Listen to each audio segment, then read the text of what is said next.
Estamos aqui para mais uma aula de filosofia e hoje vamos conhecer o grande Marco Aurélio, imperador romano, né, ali pelo o ano 100 depois de Cristo, que viveu e foi um imperador muito importante dentro da história romana, certo? Então a gente vai ver algumas reflexões sobre ele, algumas algumas das suas frases, das suas orientações que ele fazia. Uma das primeiras orientações como revisão, vamos falar aqui de memento mori. O que é memento mori? É uma reflexão sobre a morte. E essa reflexão sobre a morte que nos leva à humildade. Então, a morte é um processo de humildade, onde todos seremos iguais, onde não há muita diferença entre rico e pobre e assim por diante.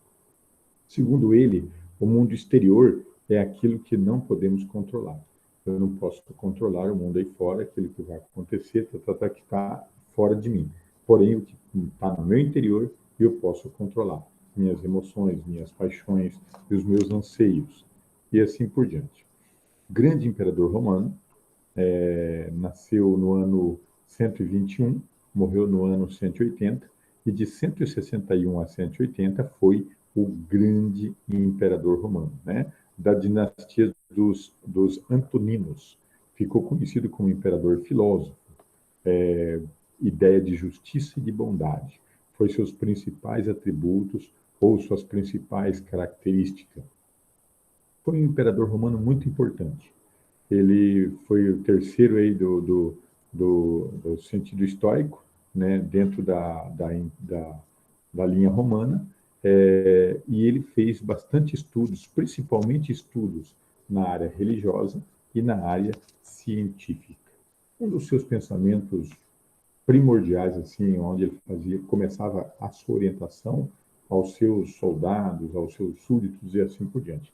Ele dizia: a felicidade de sua vida depende da qualidade de seus pensamentos. Isso é muito importante porque aquilo que você pensa é aquilo que é aquilo que vai destinar a sua vida. Se você vive vendo coisas ruins ou pensando em coisas ruins, vai acontecer coisas ruins. Se você vive coisas boas e pensa coisas boas, as coisas acontecem de forma positiva, né?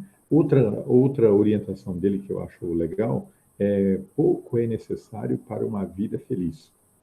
Está tudo dentro de você, né? Em seu modo de pensar.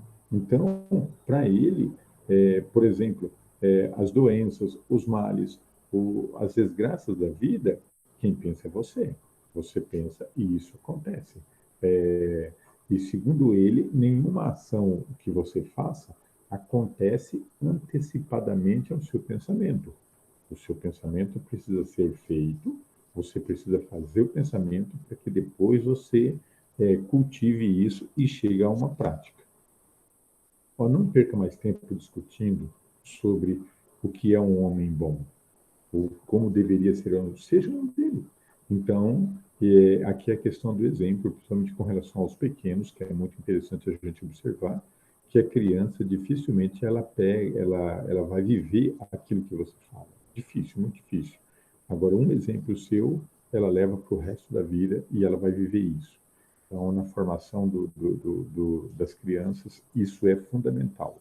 Exemplo é tudo, né? Então, vamos aqui pensar o seguinte, a pergunta dele aqui: como podemos aplicar o conceito de felicidade dado por Marco Aurélio, né? Claro, reclamamos que os outros são pessoas ruins, ou é melhor se preocupar em ser bom, tal. Então, vamos valorizar o que é bom dos outros. Três coisas fundamentais aqui nessas considerações gerais, né? A imperturbabilidade, quer dizer, não vamos se sentir perturbados. Para que se angustiar com certas coisas? Para que projetar o futuro se ele não chegou, né? É o domínio das paixões, né? Que são situações de emoções que nós temos que estar atentos, e a aceitação do destino. Então, o que você é? Para que você nasceu? E o que você será? Pronto, isso já está, segundo ele, mas são destinos que você pode mudar através do pensamento, né?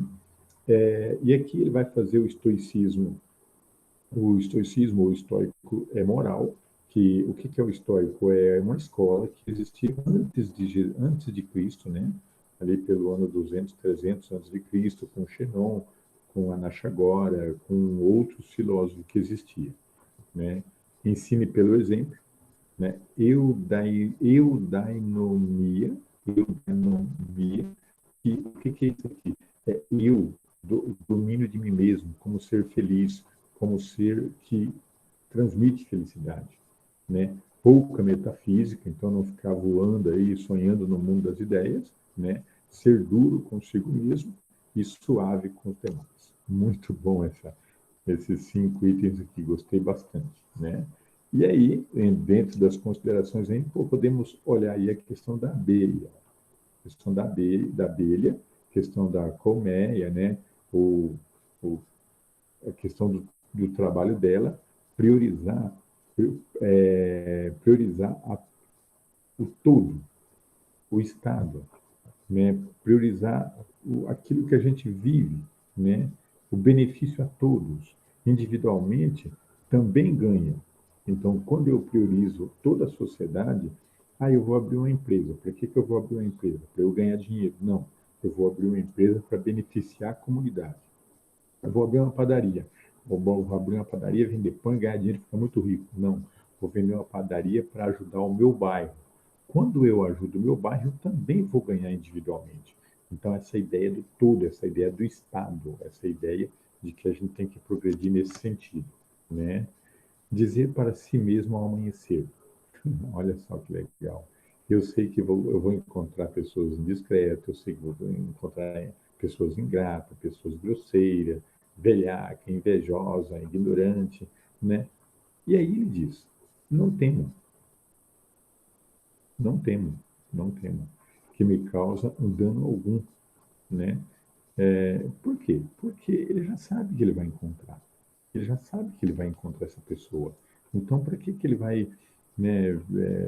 Ah, encontrei alguém hoje que me magoou. Você já sabia que você ia encontrar alguém que ia te magoar. Ai, não me tratou bem. Você já sabia que não ia te tratar bem. Pronto, né? Para que ficar criando problemas, né? E assim por diante. Geralmente, depois dessa aula, você poderá perguntar, né? Centenas de frases de Marco Aurélio. Qual delas pode ser a melhor? Qual delas pode ser a mais impactante? Vivemos um momento de, assim, vivemos um momento muito grande agora, né? E somente em alguns instantes da nossa vida a gente consegue valorizar certos pensamentos bons. Principalmente a questão de pandemia, quando a gente vive. Pense, quando se lembra do nome dos... Pense quantas pessoas vão lembrar de você, quantas pessoas vão lembrar que você existe, e assim por diante, né? Então, a frase dele que é muito importante: vivemos somente por um instante, para depois cairmos no completo esquecimento e no vazio do tempo. Quem vai lembrar do nome do seu bisavô? Talvez sua avó e algum parente, logo depois será esquecido, né? né? Nunca deixe o futuro perturbar. Você não chegou no futuro ainda, né? Viva agora o presente e assim por diante, né? Ó, esforça-te no trabalho, não como um infeliz, nem como alguém, não como alguém que quer ser alvo de paixões e admirações, mas como uma pessoa que quer unicamente mover e determinar-se pela razão e considerar-se justo. Pronto. Seja um bom trabalhador e boa, sem problema nenhum, né? E aqui a gente tem várias frases dele, né? A prática dos seus atos tem que acontecer, né? Enfim, afinal, um dia você acerta, vamos tentando e assim por diante. Então, ele era bastante orientador nesse aspecto aí, né? Muda de opinião e a seguir quem te corrige também, comportamento de um homem livre. E aí, assim por diante. Então, nós temos que valorizar muito essa questão do homem. Ok? Muito obrigado.